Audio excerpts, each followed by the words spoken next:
1절에서 11절 말씀입니다. 사무엘상 29장 1절에서 11절 말씀입니다.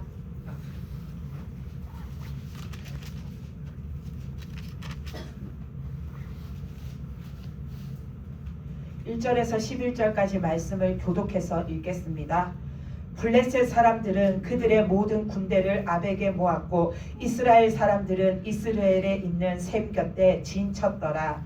블레셋 사람들의 수령들은 수백 명씩 수천 명씩 인술하여 나아가고 다윗과 그의 사람들은 아가스와 함께 그 뒤에서 나갔더니 블레셋 사람들의 방백들이 이르되 이 히브리 사람들이 무엇을 하려느냐 하니 아기스가 블레셋 사람들의 방백들에게 이르되 이는 이스라엘 왕 사울의 신하 다윗이 아니냐. 그가 나와 함께 있은지 여러 날 여러 해로되 그가 망명하여 온 날부터 오늘까지 내가 그의 허물을 보지 못하였노라. 블레셋 사람의 방백들이 그에게 노한지라. 블레셋 방백들이 그에게 이르되 이 사람을 돌려보내어 왕이 그에게 정하신 그 처소로 가게 하소서.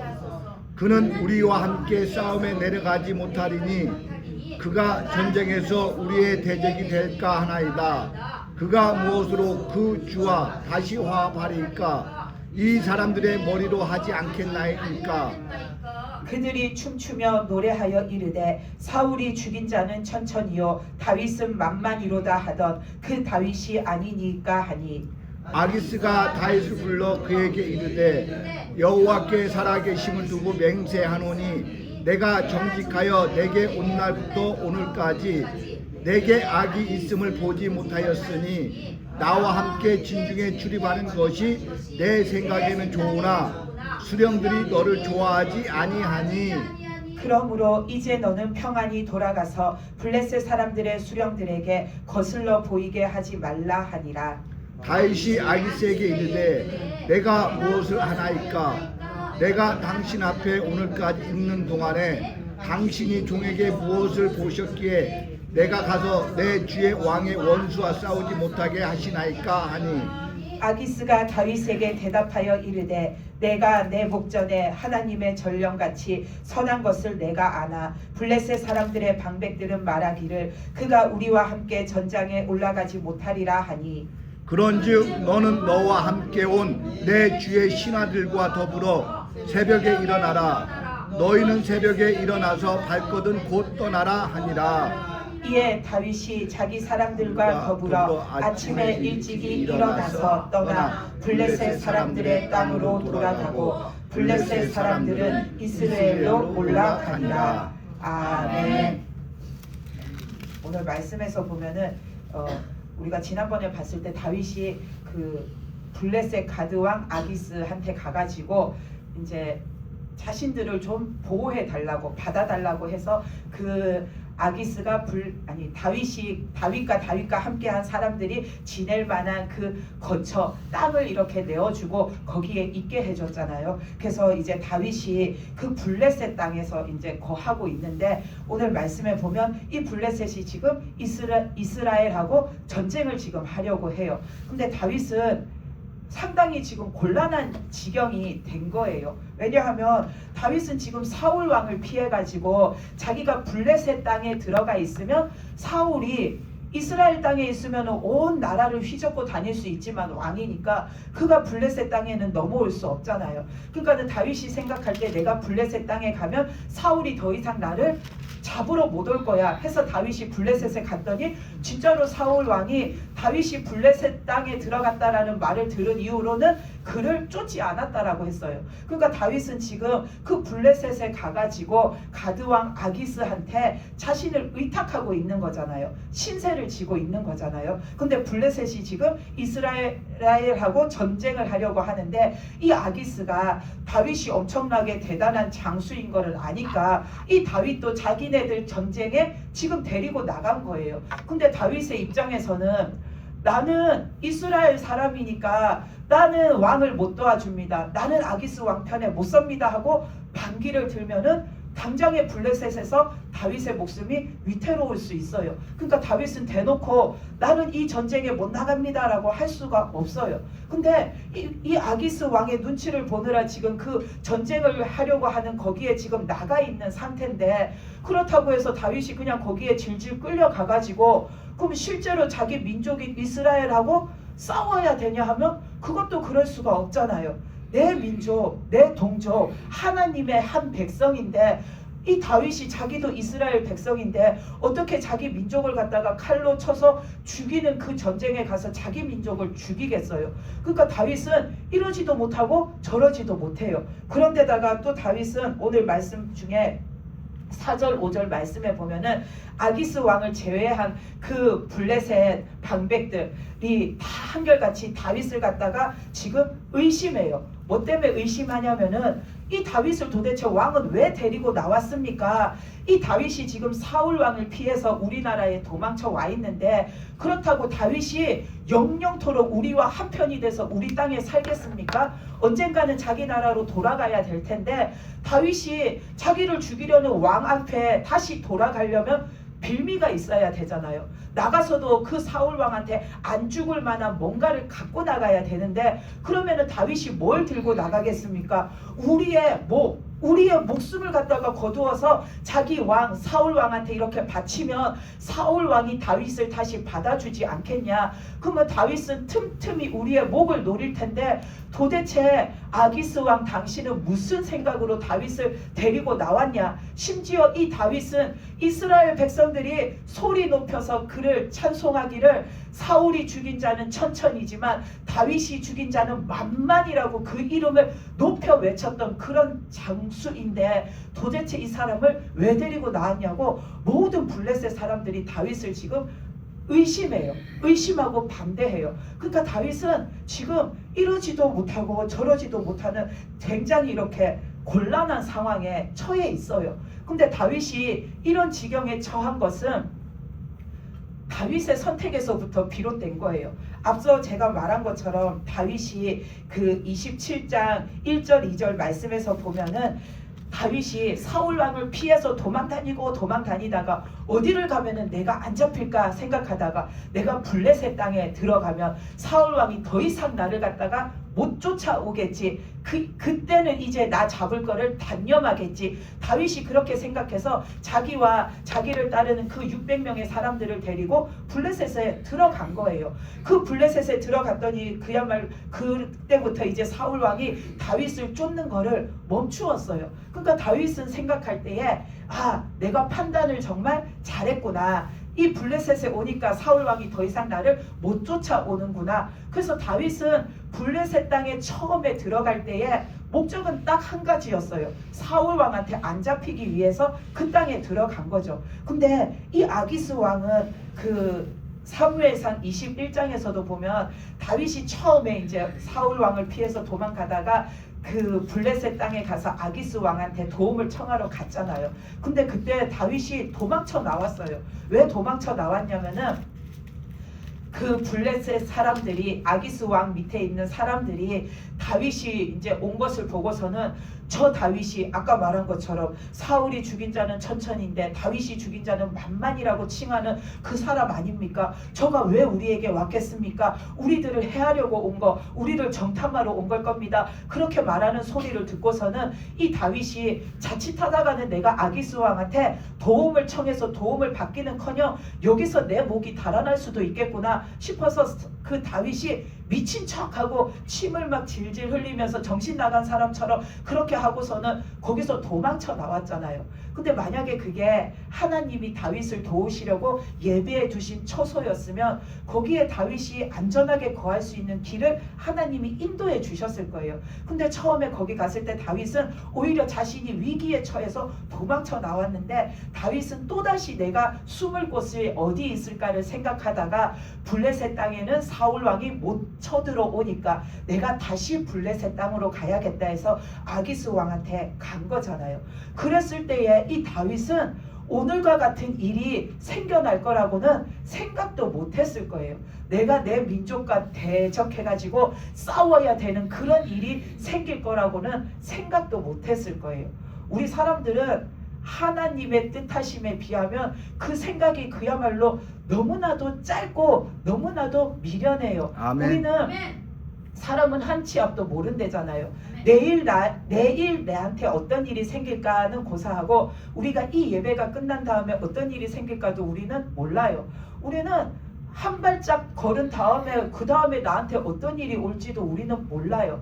그렇기 때문에 우리의 생각은 짧은데, 그래서 우리는 뭐가 됐든 하나님의 뜻을 묻고 하나님을 의지하고 하나님께 간구해야 되는데, 사람들은 항상 내 생각이 앞서고 내 판단대로 행동하기가 쉬운 거예요.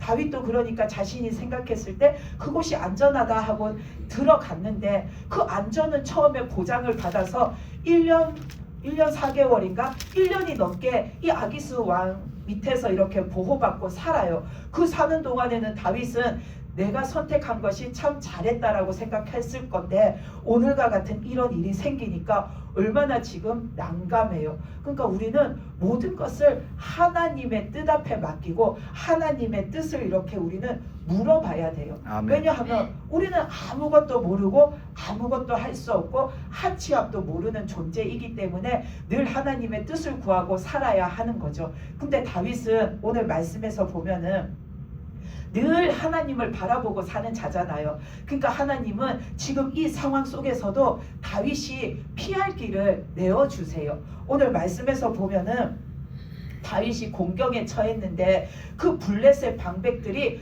한결같이 다윗을 자기들과 같이 전쟁에 나가는 것을 반대하고 다윗을 의심하잖아요. 저 다윗이 한순간에 마음을 돌려먹어가지고 우리를 모조리 죽여가지고 자기 왕 앞에 이렇게 바치면 우리는 그러면 어떡할 거냐 하고서는 다윗을 의심하고 다윗을 다 반대하잖아요. 그러니까 다윗은 이때까지도 아기스 왕한테 내가 이 전쟁에서 어떻게 하겠습니다라는 말을 할 수 없이 그냥 이러지도 못하고 저러지도 못하고 따라가 있는데, 이 아기스 왕의 눈밖에 나면 다윗이 위험하잖아요. 근데 다윗이 지금 어떻게 할까를 생각하고 있는데 그 블레셋 사람들이 다윗을 향해서 한결같이 그렇게 말하니까 이 아기스 왕이 우리가 읽은 말씀에서처럼 보면은 다윗을 신뢰해요. 1년 넘게 함께 지내다 보니까 그 다윗이 진짜 진실한 사람이고 신실한 사람이라는 건 아니까 그를 신뢰하니까 이 아기스 왕이 다윗한테 오히려 사과를 하잖아요. 나는 너를 믿어. 네가 참 진실하고 좋은 사람인 거를 알고 믿어. 그래서 너와 함께 이 전쟁에 나가고 싶은데 저 블레셋 사람들이 한결같이 네가 어떤 사람인지도 모르고 무조건 의심하고 너를 갖다가 함께 나가는 걸 반대해서 내가 너를 도저히 데리고 나갈 수가 없어. 그러니까 다윗 네가 여기에 있다가는 저 블레셋 사람들의 눈밖에 나서 오히려 네가 위험해질 수 있으니까 너 빨리 네 밑에 있는 사람들 데리고 집으로 돌아가서 안전하게 거기서 기다리고 있어 하고서는 아기스 왕이 다윗 보고 돌아가라고 해요. 그러니까 다윗의 입장에서는 지금 아기스 왕한테 할 말이 생긴 거죠. 내가 안 싸운다고 안 했습니다. 나 이 전쟁을 반대하지 않았습니다. 왕이 그 블레셋 사람들이 반대하니까 나보고 돌아가라고 한 것이니까 이 다윗은 그냥 떳떳하게 돌아가면 되는 거예요. 그러니까 하나님이 이 다윗이 지금 엄청나게 공경에 처해 있는데 그것을 하나님의 은혜와 뜻으로 이렇게 헤쳐나갈 수 있게 해주신 거죠. 그렇다고 해서 다윗이 사람의 판단으로 내 길을 정한 것이 잘했다라는 것은 아닙니다. 근데 그가 늘 하나님을 바라보고 하나님을 믿고 의지하며 모든 것을 하나님께 구하니까 다윗이 이런 공경에 처했을 때도 하나님이 그를 도와주시는 거죠. 아멘. 그 여호수아가 보면 그 기브온 족속들한테 속았잖아요. 그때에도 여호수아가 보면 그 기브온 족속이 왔을 때에 그들이 지금 가나안 땅에서 이방 민족들을 다 멸절하는 정복 전쟁을 하고 있는 중인데 그 여호수아는 그들을 한치도 의심하지 않고 그들의 말을 곧이곧대로 믿어가지고서는 그들을 다 받아들여 줬잖아요. 그들도 다 가나안 사람들, 이방인들, 하나님이 죽이라 한 자들인데 그랬을 때에 거기에서 보면 여호수아가 하나님께 이들이 진짜로 하나님 우리의 도움이 필요한 자들입니까? 우리가 이 사람들을 받아줘도 됩니까? 우리가 이 사람들과 함께 있어도 됩니까? 이것이 하나님의 말씀과 뜻에 합당한 일입니까? 라는 거를 묻지 않았어요. 그래서 나중에 여호수아가 곤란한 지경이 되잖아요. 이스라엘 장로들이 다 일어나가지고 당신이 하나님 앞에 그렇게 묻지 않고 행한 이 일 때문에 우리가 지금 다 죽게 생겼다고. 근데 하나님은 그 일로 여호수아를 벌하시지 않고 그 일을 통하여서 또 여호수아가 기브온 민족을 위해서 그 가나안 사람들하고 싸워서 이기게끔 하나님이 인도해 주시고, 그리고 하나님의 그 품 안에 그늘 안에 들어와서 우리가 비록 하나님이 멸하라 하신 이방 민족이지만 우리가 하나님의 뜻 앞에 엎드려 살 테니 우리를 살려달라고 하는 그 이방 족속 기브온 족속을 하나님께서는 그들을 받아들여 주시고 그들을 하나님의 그 은혜 속에 살게끔 허락해 주셔서 모든 일이 하나님의 은혜로 잘 이루어져 가도록 하나님이 인도해 주시잖아요.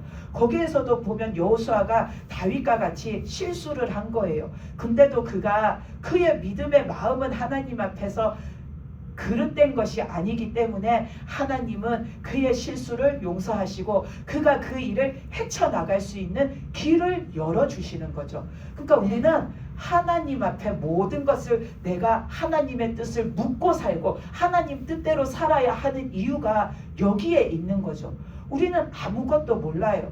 내가 사는 동안 내 인생을 어떻게 해야 할지, 뭐를 어떻게 해야 할지, 어떻게 사는 게 하나님께서 좋아하시는 건지, 어떻게 살아야 내가 진짜로 그 구원을 온전히 이루는 건지, 우리는 성경 말씀에서 예수님 잘 믿고 하나님 앞에 예배를 잘 드리고 하나님이 싫어하시는 것은 절대로 하지 않고 하나님을 배반하지 않고 우리가 그렇게 믿음으로 살아야 한다, 그래야 구원받고 천국 간다, 그거는 우리가 들어서 알고 있지만 실제적으로 내 삶에서 그렇게 살기 위해서 내가 어떤 마음, 어떤 모습, 어떻게 행해야 되는지 우리는 세세히 정확히 하나님 뜻대로 다 알지 못해요. 그래서 우리는 모든 걸 하나님께 묻고 하나님 뜻대로 살아야 하는 거죠. 그리고 그렇게 살았을 때에 때로는 내가 내 생각으로 하나님 앞에서 이렇게 사는 게 맞겠지 했는데 그게 하나님 앞에서의 내 인간적인 생각과 의지에서 비롯되어서 하나님이 원하시지 않는 거면 그거는 하나님 앞에서 내가 좋은 의도를 했을지라도 내가 잘못한 거고 하나님의 뜻을 내가 거스른 거고 그것은 나의 실수가 되는 거고 나의 허물이 되는 거죠. 근데도 우리가 하나님을 계속 의지하고 바라보고 사는 자는 하나님이 그 실수와 허물을 깨닫게 하시고 그걸로 우리를 멸절하시는 게 아니라 그거를 통해 가지고 우리가 더 하나님 앞에 깨우치고 더 이렇게 깊은 믿음으로 나아갈 수 있도록 우리를 인도해 주시고 가르쳐 주시고 더 바르게 이끌어 주시는 일이 되는 거죠. 그게 바로 전화위복이 되는 거잖아요. 우리가 내가 저지른 실수, 내 뜻대로 하나님 앞에 잘 살고자 했는데 그게 하나님의 뜻 앞에 온전치 않은 일이 되었을 때에 하나님은 그거를 깨우치게 하셔서 하나님 앞에 내가 이것도 저것도 다 내어 맡겨드리고 하나님의 뜻에 온전히 순종해서 사는 사람이 되도록 우리를 그렇게 변화시켜 가시는 일이 되는 거죠. 아멘. 그러니까 우리는 항상 하나님의 뜻 앞에 있는 자가 돼야 됩니다.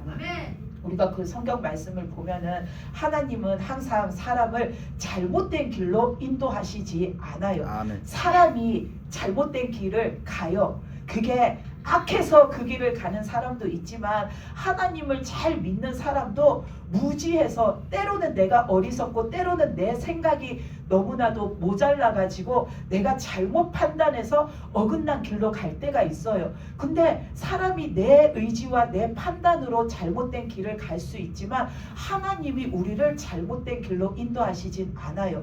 그래서 내가 행여나 하나님 뜻대로 살고자 하면서도 잘못된 길을 선택했을 때에는 하나님이 그 길을 돌이키게끔 우리에게 가르쳐 주시고 말씀해 주시고 다시 내가 돌아서 하나님의 뜻대로 잘 갈 수 있게 나를 인도해 주시는 하나님이세요. 그래서 우리가 성경 말씀에 보면 아브라함을 보면은 아브라함이 그 갈대아 우르에서 나와가지고 하나님의 인도하심을 받아 가나안에 들어가잖아요. 근데 거기에 있다가 그 가뭄이 와가지고 아브라함이 자기 부인 사라를 데리고 애굽으로 가잖아요. 그랬을 때에 아브라함이 그 자기 부인 사라가 너무나도 아름다우니까 행여라도 그 부인을 탐하는 사람들이 나를 죽이고 내 부인을 뺏어가면 어떡하지? 그러니까 우리가 어떻게 하면 안전하게 여기에서 거할 수 있을까? 그래서 아브라함이 사라랑 머리를 맞대고 생각해낸 게 뭐냐면은 절대로 우리는 부부가 아니다.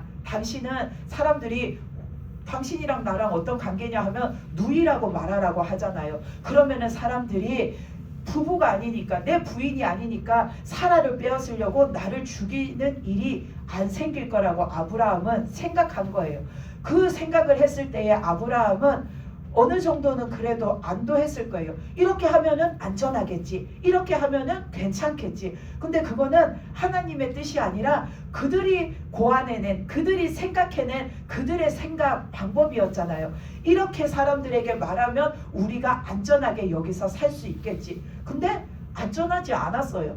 그 사라를 누가 데리고 갔냐면 애굽의 왕 바로가 그 아름다움을 보고서는 자기 부인을 삼으려고 데려가 버렸잖아요. 그 아브라함은 그 왕한테 가가지고 내 부인이니까 내놓으라고 할 수도 없고 이 다윗처럼 엄청나게 지금 공경에 처했는데 아브라함은 뭐라고 말도 못해요. 그래서 그 애굽 왕이 그 사라를 데리고 가서 아내를 삼으려고 데리고 간 대가로 아브라함한테 그 양이며 가축이며 그 노비며 종이며 그 폐물이며 많은 것들을 아브라함한테 줬을 때에 아브라함은 나 이거 필요 없으니까 저 사람 내 아내니까 내 아내 달라고 해야 하는데 그 말 못해요. 그래서 그거 가서 얼마나 끙끙거리고 어떡할까 했겠어요.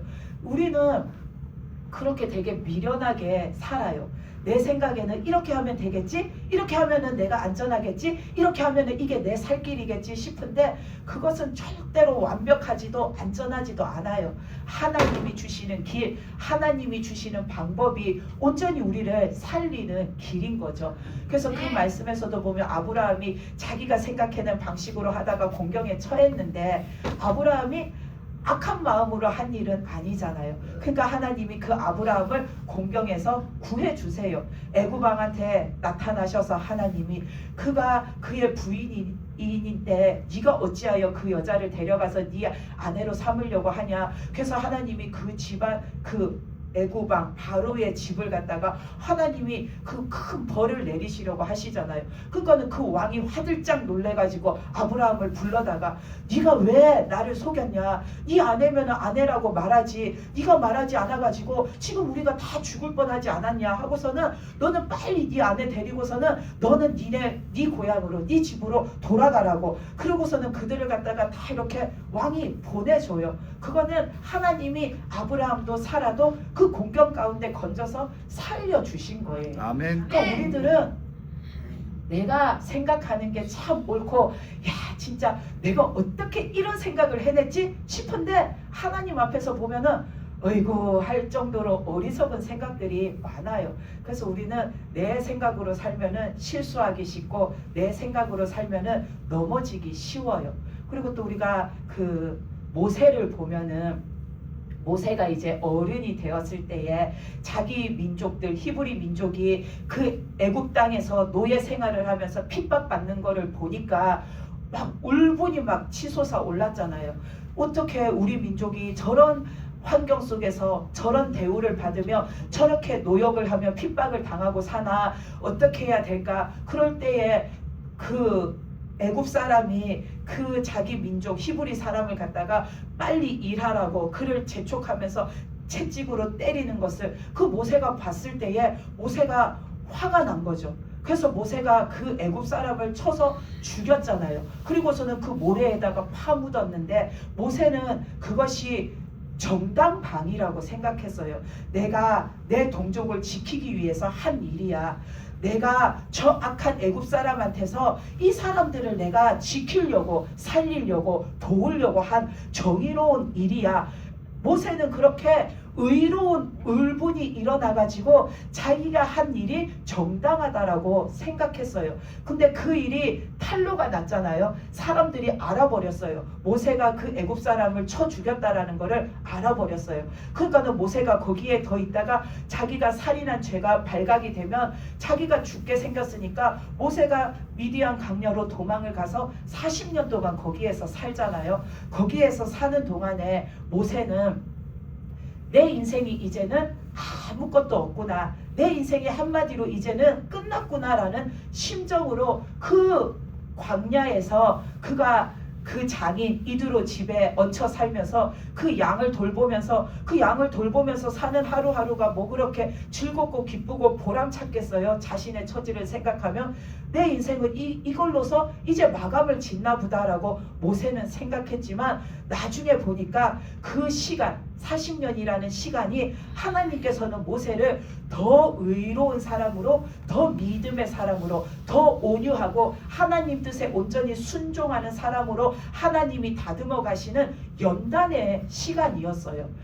그 모세가 자기는 의로운 그 뜻으로 나는 정당에 우리 민족이 이렇게 핍박받고 사는 것도 옳지 못한데 저 사람이 우리 민족을 괴롭히는데 내가 내 민족을 지켜주고 도와준 거는 잘못된 게 아니야 라고 생각했지만 그가 그 애굽 사람을 쳐 죽일 때도 그게 큰 죄라고 생각하지 않았지만 하나님 앞에서는 모세가 아무리 좋은 뜻으로 했어도 아직 내 의지가 있는 거잖아요. 내 의가 이 속에 있는 거고 내 생각이 이 속에 있는 거예요.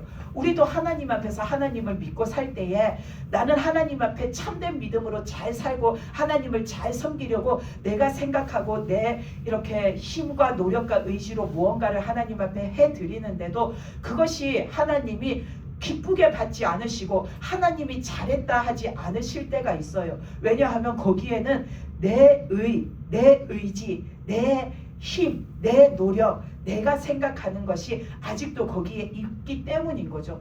그 내 힘으로 한 것이 있기 때문에 하나님은 그것이 아무리 좋은 뜻일지라도 네가 나를 섬기려면 네 힘까지도 너의 좋다라고 여기는 좋은 의도의 의지까지도 너는 다 내려놓고 모든 것을 무조건 하나님께 묻고 하나님께 구하고 하나님께 의지하고 하나님 앞에 순종하는 그 믿음으로 너는 나를 따라와라. 하나님은 그거를 원하시는 거예요. 그러니까 모세가 악해서 나쁜 뜻으로 한 것은 아니지만 그 속에 있는 그의 의지조차도 하나님 앞에 맡기고 하나님의 뜻을 구하는 자가 되게 하시려고 하나님은 그 일을 통해서 모세를 40년 동안 연단시키신 거예요. 아멘. 근데 모세는 몰랐잖아요. 40년을 사는 동안에 얼마나 절망적이고 날마다 한숨 쉬면서 살았을지도 몰라요. 근데 40년이 지나고 모세가 하나님이 보시기에 이제 그 마음도 다 내려놓고 자기의 그 강한 의지도 내려놓고 막 여기서 피가 끓어오르는 내 민족을 생각하면 피가 끓어오르던 내 강한 심령과 내 강한 의지를 하나님 앞에 이제는 그냥 아무 힘도 없이 다 내려놓고 하나님 앞에 오직 순종밖에 할 것 없는 그 심령의 상태가 될 때까지 하나님은 기다리셨다가 그를 부르시잖아요. 그러니까 모세가 남은 자신의 일생을 마감하는 그날까지 오직 하나님 앞에 그는 온유한 자였고 오직 하나님 앞에 그는 순종하는 자였고 아멘, 아멘. 모든 것을 하나님 뜻 앞에 엎드리는 자로 그는 하나님 앞에 쓰임 받았어요. 그러니까 우리는 우리의 삶에 어떤 이런 일이 생겼을 때에 나는 진짜 좋은 마음으로 했는데 왜 이것이 잘못된 거지? 나 하나님 앞에 진짜 잘해 보려고 한 건데 왜 도대체 이게 하나님 앞에서 이렇게 잘못되고 하나님께서 받으시는 일이 못된 거지? 우리는 그게 참 이해 안 가는 일이 있을 수 있어요. 그런 시간이 있을 수 있어요. 도대체 나의 뭐가 잘못된 걸까? 근데 그게 내가 악해서가 아니라 아직 남아있는 내 힘과 의지, 그것도 하나님은 다 하나님께 맡겨드리고 100% 하나님 뜻만을 따르기를 원하시는 거죠. 아멘. 그래서 그거를 버리고 내가 온전히 하나님 앞에 참된 믿음으로 거듭나기까지의 그 시간이 필요하니까 하나님은 우리를 연단시켜 나가시는 겁니다. 그러니까 그 연단을 받는 동안에 모세가 내 인생은 여기서 이렇게 살다가 끝인가 보다 생각하는 것처럼 우리들도 그럴 수 있어요. 나 그냥 요만한 믿음으로 그냥 이렇게 있다가 살다가 나 하나님 앞에서 특별할 거 없이 그냥 내 인생은 이렇게 살다가 끝나나? 그렇게 생각할 수 있지만 우리는 한치 앞을 모르기 때문에 그 아멘. 시간이 지금 나한테 어떤 의미인지를 모르니까 그렇게 지내는데, 그 과정 속에서도 하나님은 나를 계속해서 만나고 계시고 만져주고 계시고 나를 계속해서 이렇게 하나님이 다듬어 가시는 거죠. 아멘. 그래서 내가 하나님 앞에 무언가를 잘 하려다가 그것이 하나님 앞에 오히려 하나님이 기뻐하시지 않는 일이 되면 하나님 앞에 우리는 엎드려서 기다리는 겁니다. 내 의지가 아니라 하나님이 뭘 원하시는지, 내 뜻이 아니라 하나님은 뭘 받기를 원하시는지, 하나님은 내가 어떤 모습이 되기까지 내가 되기를 원하시는지를 우리는 하나님 앞에 엎드려서 기도하고 간구하고 기다리는 겁니다. 그러면은 내가 하나님 앞에 더 큰 믿음으로 거듭나서 하나님 앞에 내가 제대로 쓰임받는 참된 믿음이 되어져 가는 거죠.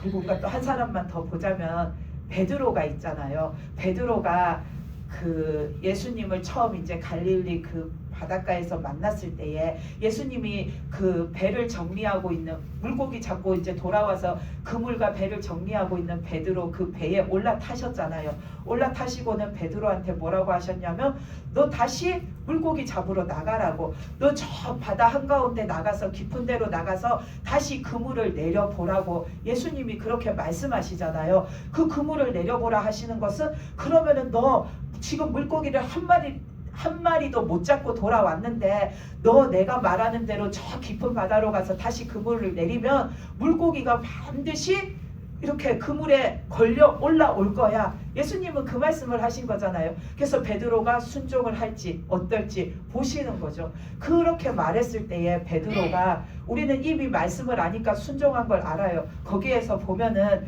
내가 밤새도록 수고하였지만 물고기를 한 마리도 못 잡았는데 그래도 내가 선생님의 말씀을 의지하여 가지고 다시 나가서 그물을 내려보겠습니다 하고 나가서 그물이 찢어지도록 물고기를 가득 잡아서, 그 베드로가 이 예수님이 그냥 사람이 아니라 그냥 지나가던 분이 아니라 이 주님이 진짜 조금까지 예수님이 전하신 말씀의 그 구주이신 주님이시구나라는 걸 깨달아 알았잖아요. 근데 만약에 그때 베드로가 내 생각이 앞서가지고 예수님이 너 저 깊은 데로 가서 그물을 다시 한번 내려봐라, 거기 가면은 너 물고기 잡을 수 있어 라고 말했을 때에 이 베드로가 예수님한테, 내가 밤새도록 지금 물고기를 잡고 돌아왔는데 오늘은 물고기가 한 마리도 없었습니다. 예수님 물고기 한 번도 안 잡아보셨죠? 나는 이 물고기 잡는 거를 지금 하루 이틀 해본 사람이 아닙니다. 내가 그냥 어디 가면은 물고기가 있는지, 언제 나가면 물고기를 잡는지 거기에 완전히 빠삭하고 모든 거를 다 알고 내가 몇십 년을 지금 이 일을 해온 사람인데 예수님은 물고기도 한 번도 안 잡아봤으면서 뭘 아신다고 그렇게 참견을 하고 말씀을 하십니까? 지금 나가면 물고기 없어요. 지금 가도 한 마리도 못 잡아요. 내가 장담하는데 지금 나가서 그 하라는 곳에 가서 아무리 그물을 쳐도 물고기가 없어요 하고서는 베드로가 자기가 아는 대로, 자기가 지금까지 그 물고기 잡는 일을 해왔으니까 거기에 대해서는 얼마나 그 지식이 많겠어요. 경험이 얼마나 풍부해요. 그러니까는 내가 이미 알고 있는 것으로 예수님한테 그렇게 말하고 나가지 않았더라면, 그 되지도 않을 일을 갖다가 말한다 하고서는 예수님은 알지도 못하면서 물고기도 안 잡아봤으면서 뭘 그렇게 말하냐고, 내가 예수님보다 여기에 대해서는 훨씬 더 많이 안다라고 하면서 베드로가 그 말에 순종하지 않았더라면 베드로는 그 예수님이 일으키신 기적을 보지 못했을 거예요. 보지 못했으면은 그는 이 말씀하시는 분이 구주시라는 것을 깨닫지 못했고, 그는 그러면 예수님 앞에 엎드리지 못했고 제사함을 받지 못했고 구원을 받지 못했고 그 제자된 삶, 그 은혜의 삶을 그가 덤으로 부여받지도 못했을 거고 그는 그 천국에 이르는 자도 못 되었을지도 몰라요. 아무리 그가 유대인일지라도 끝까지 베드로가 그런 마음으로 살았으면은 그도 구원받지 못했을지도 몰라요. 근데 베드로는 거기에서 내 아는 것을 접어놨어요. 아멘.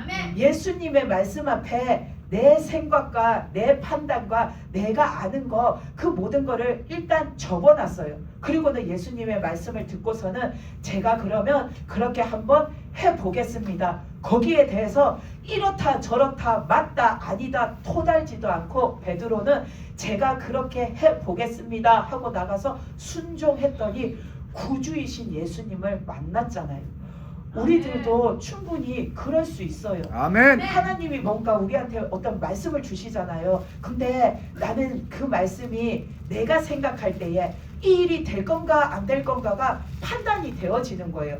내가 생각할 때는 저거는 안 될 것 같은데 저렇게 한다고 저 일이 풀리겠어? 저거는 그렇게 좋은 생각이 아닌 것 같은데 내가 그런 거 옛날에 뭐 안 해본 줄 아나? 나도 다 경험해보고 살았고 해보고 살았고 나도 다 아는 건데 저거 절대로 될 리가 없어 하고서는 우리가 그 하나님의 말씀을 무시하고 살면 우리는 하나님의 은혜 역사를 죽는 날까지 경험할 수가 없습니다.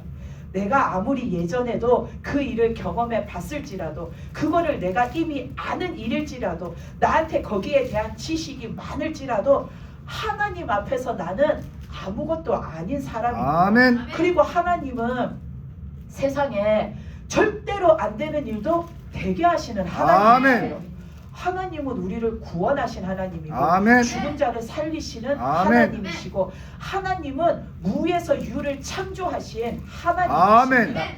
그렇기 때문에 하나님은 우리가 아무리 경험하고 수천 번을 경험해서 절대로 저 일은 안 되는 일이야. 이 땅의 모든 사람이 다 그것이 정답이라고 생각하고 살지라도 하나님이 되게 하시면 되는 일이 되는 아멘. 거죠. 그렇기 때문에 우리는 아무것도 모르니까 내 생각과 내 판단과 내 지식을 접어놓고 하나님이 말씀하시면 네 그렇게 하겠습니다 하고 우리는 순종해서 하나님 앞에 나가야 하는 겁니다.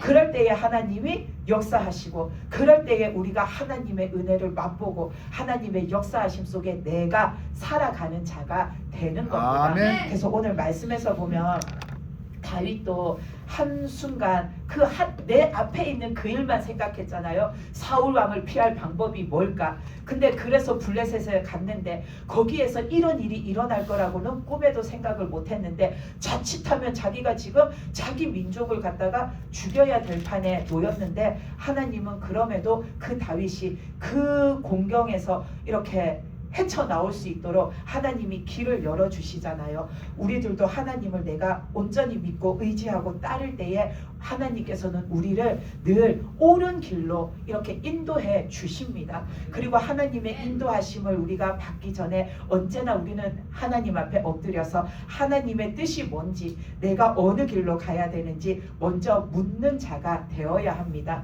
내가 아무리 많이 안다 할지라도 내가 아무리 다 경험해본 인생이라 할지라도 내 생각이 하나님의 뜻에는 절대로 미칠 수가 없습니다. 그래서 우리는 모든 것을 하나님께 맡기고 하나님께 묻고 하나님의 뜻대로 살아가므로 내가 하나님의 그 은혜 역사 속에 살아가는 믿음의 사람들이 되시기 바랍니다. 아멘.